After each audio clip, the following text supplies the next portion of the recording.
ಮೊದಲ ಬಾರಿಗೆ ಸೌಜನ್ಯ ಕೇಸ್ ವಿಚಾರವಾಗಿ Siddaramaiah react. Dharmasthala rape and murder ಸಂಬಂಧ ಸಿದ್ದರಾಮಯ್ಯ ಡೇರಿಂಗ್ ಸ್ಟೇಟ್ಮೆಂಟ್ ಅನ್ನು ನೀಡಿರುವಂತದ್ದು.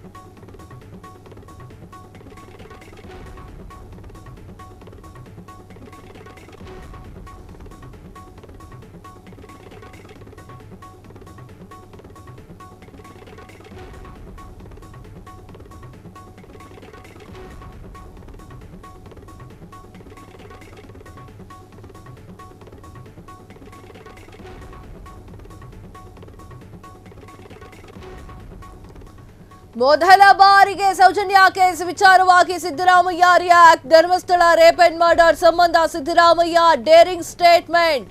ಧರ್ಮಸ್ಥಳ ಕೇಸ್ನಲ್ಲಿ ಸೌಜನ್ಯ ಕೇಸ್ನಲ್ಲಿ ಹೆಗ್ಗಡೆಯವರ ವಿರುದ್ಧ ಆರೋಪವಿದೆ. ಬಿಜೆಪಿಯವರು ನಾಟಕೀಯ ನಿಲುವು ಏನು ಎನ್ನುವುದು ಅರ್ಥವಾಗ್ತಾ ಇಲ್ಲ.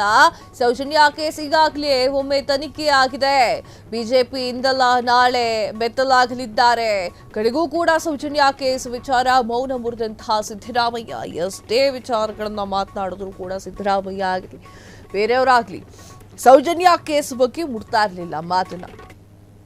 ನಿನ್ನೆ ಏನಾಯ್ತು ಅನ್ನೋದನ್ನ ಸವಿಸ್ತಾರವಾಗಿ ಒಂದು ನಿಮಿಷ ಹೇಳ್ಬಿಡ್ತೀನಿ. ನಿನ್ನೆ ಏನಾಯ್ತು, ಕೇಸರಿ ಪಡೆ ಧರ್ಮಸ್ಥಳದಲ್ಲಿ ಬೀಡು ಬಿಟ್ಟಿತ್ತು.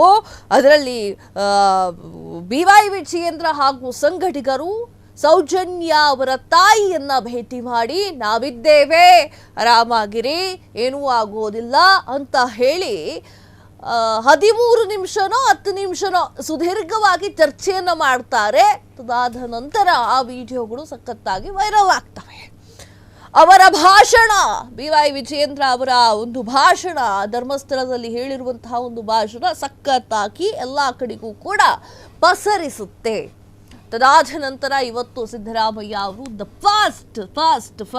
ವೆರಿ ಫಸ್ಟ್ ಟೈಮ್ ಮಾತನಾಡ್ತಾರೆ. ಏನು ಅಂತ ಅಂದ್ರೆ, ಸೌಜನ್ಯ ಕೇಸ್ ವಿಚಾರವಾಗಿ ಮೊದಲಾಗಿ ಧ್ವನಿಯನ್ನ ಎತ್ತುತ್ತಾರೆ. ಏನಂತ ಸಿದ್ದರಾಮಯ್ಯ ಅವರು ಹೇಳೋದು, ಸೌಜನ್ಯ ಕೇಸ್ ಈಗಾಗಲೇ ತನಿಖೆ ಆಗಿದೆ. ಬಿಜೆಪಿಯಿಂದಲ್ಲ ನಾಳೆ ಬೆತ್ತಲಾಗತ್ತೆ. ಸೌಜನ್ಯ ಕೇಸ್ ವಿಚಾರವಾಗಿ ಮುಖಭಂಗವಾಗುತ್ತೆ ಅವರಿಗೆ. ಮೊದಲ ಬಾರಿಗೆ ಸೌಜನ್ಯ ಕೇಸ್ ವಿಚಾರವಾಗಿ ಸಿದ್ದರಾಮಯ್ಯ ಅವರು ರಿಯಾಕ್ಷನ್ ಕೊಟ್ಟಿದ್ದಾರೆ. ವೀರೇಂದ್ರ ಹೆಗ್ಗಡೆ ಅವರ ಹೆಸರು ಆ ಒಂದು ಪ್ರಕರಣಕ್ಕೆ ತಗಲಾಕೊಳ್ತಾ ಇದೆ ಅಂತ ಹೇಳಿ ಡೇರಿಂಗ್ ಸ್ಟೇಟ್ಮೆಂಟ್ ಅನ್ನು ನೀಡಿದ್ದಾರೆ ಸಿದ್ದರಾಮಯ್ಯ. ಸೌಜನ್ಯ ಕೇಸ್ ಮುಗಿದು ಹೋಗಿರುವಂಥದ್ದು, ವಿಚಾರಣೆಯನ್ನ ಮಾಡಿ ಮುಗಿಸಿದ್ದು ಅಂತಲೂ ನೀವೇ ಹೇಳ್ತಾ ಇದ್ದೀರಾ. ಇನ್ನು ಯಾವ ದಾರಿ ಓಪನ್ ಮಾಡಲಿದ್ದೀರಾ? ಹೆಣ್ಣಾಗಿ ಕೇಳ್ತಾ ಇರುವಂಥದ್ದು ನಾನು. ಸೌಜನ್ಯ ಕೇಸ್ಗೆ ನ್ಯಾಯವನ್ನು ಕೊಡಿಸಬೇಕು ಅಂತಂದ್ರೆ ಇನ್ಯಾವ ದಾರಿ ಓಪನ್ ಆಗಬೇಕಾಗಿದೆ? ಇಂದಲ್ಲ ನಾಳೆ ಬಿಜೆಪಿಯವರ ಮುಖ ಕಳಚಿ ಬೀಳುತ್ತೆ, ಮುಖವಾಡ ಕಳಚಿ ಬೀಳುತ್ತೆ, ಅದು ಇದು ಅಂತ ಹೇಳಿ ಸಿದ್ದರಾಮಯ್ಯ ಅವರು ಹೇಳಿರುವಂಥದ್ದು. ಇನ್ನು ಯಾವ ರೀತಿಯಾಗಿ ಬಾಗಿಲು ಓಪನ್ ಇರುತ್ತೆ? I don't know. ಎಸ್, ಏನ್ ಮಾತಾಡೋದು ನೋಡ್ಕೊಂಬರೋಣ. ತಾಯಿಯವ್ರನ್ನ ಭೇಟಿ ಮಾಡಿ ಮರು ತನಿಖೆಗೆ ನಾವು CBI ಯಾರ ಅಧೀನದಲ್ಲಿ ಇರೋದಯ್ಯ? ಕೇಂದ್ರ ಸರ್ಕಾರದ ಏಜೆನ್ಸಿನೇ ಎಲ್ಲ ಮಾಡಿರೋದು, ತನಿಖೆ ಏಜೆನ್ಸಿ.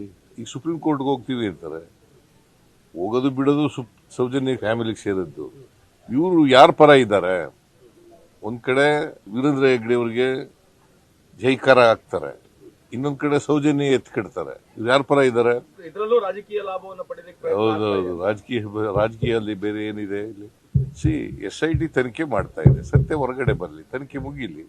ಅಲ್ಲಿಗೆ ಸೌಜನ್ಯಕ್ಕೆ ಪುನರ್ ತನಿಖೆ ಅಗತ್ಯ ಇಲ್ಲ ಅಂತ ನನಗೂ ಗೊತ್ತಿಲ್ಲ. ಅವ್ರ ಅಗತ್ಯ ನಾನು ನೋಡಿಲ್ಲ, ಜಡ್ಜ್ಮೆಂಟ್ ಓದಿಲ್ಲ.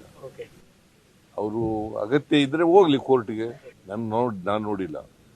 It is for the Sowjanya mother. Sowjanya ತಾಯಿಯವ್ರನ್ನ ಭೇಟಿ ಮಾಡಿ ಮರು ತನಿಖೆಗೆ ನಾವು ಪರವಾಗಿದ್ದೇವೆ. CBI ಯಾರ ಅಧೀನದಲ್ಲಿ ಇರೋದಯ್ಯ? ಕೇಂದ್ರ ಸರ್ಕಾರದ ಏಜೆನ್ಸಿನೇ ಎಲ್ಲ ಮಾಡಿರೋದು, ತನಿಖೆ ಏಜೆನ್ಸಿ. ಈಗ ಸುಪ್ರೀಂ ಕೋರ್ಟ್ಗೆ ಹೋಗ್ತೀವಿ ಅಂತಾರೆ. ಹೋಗೋದು ಬಿಡೋದು ಸೌಜನ್ಯ ಫ್ಯಾಮಿಲಿಗೆ ಸೇರಿದ್ದು. ಇವರು ಯಾರ ಪರ ಇದ್ದಾರೆ?